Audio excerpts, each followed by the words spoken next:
Corona महामारी के चलते ना सिर्फ जीवन अस्त व्यस्त हुआ है बल्कि इसके चलते कई लोगों को अपनी जिंदगियां गंवानी पड़ी हैं।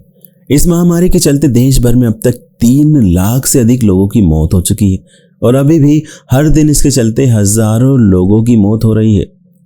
ऐसी किसी भी अनहोनी की स्थिति में अपने परिवार को आर्थिक सहारा देने के लिए हेल्थ इंश्योरेंस कराया जाता है।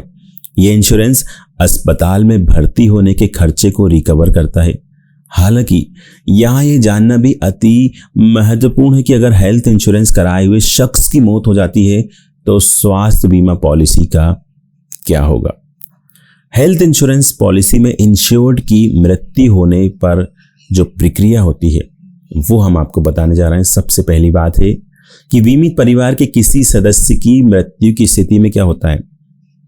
अस्पताल में भर्ती होने के दौरान अगर बीमित परिवार के किसी शख्स की मौत हो जाती है तो परिवार के अन्य सदस्य बीमा कंपनी से क्लेम रिक्वेस्ट को प्रोसेस करने और क्लेम सेटलमेंट का अनुरोध कर सकते हैं।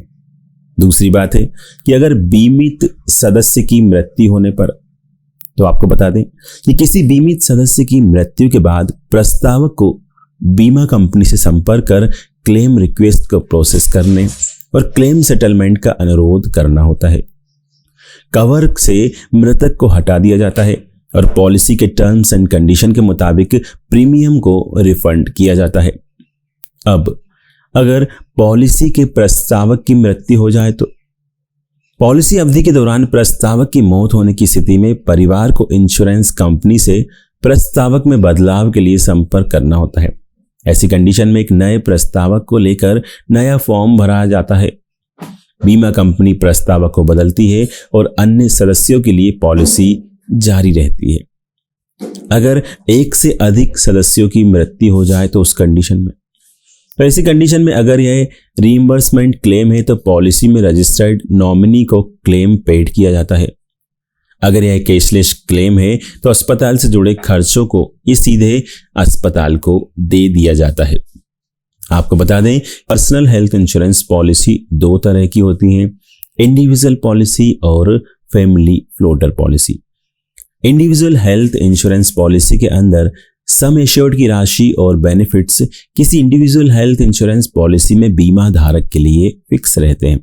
हालांकि अगर इस प्रकार की पॉलिसी में एक से अधिक लोगों को संयुक्त रूप से बीमा होता है तो स्वास्थ्य बीमा कंपनियां प्रीमियम में कुछ छूट भी देती हैं।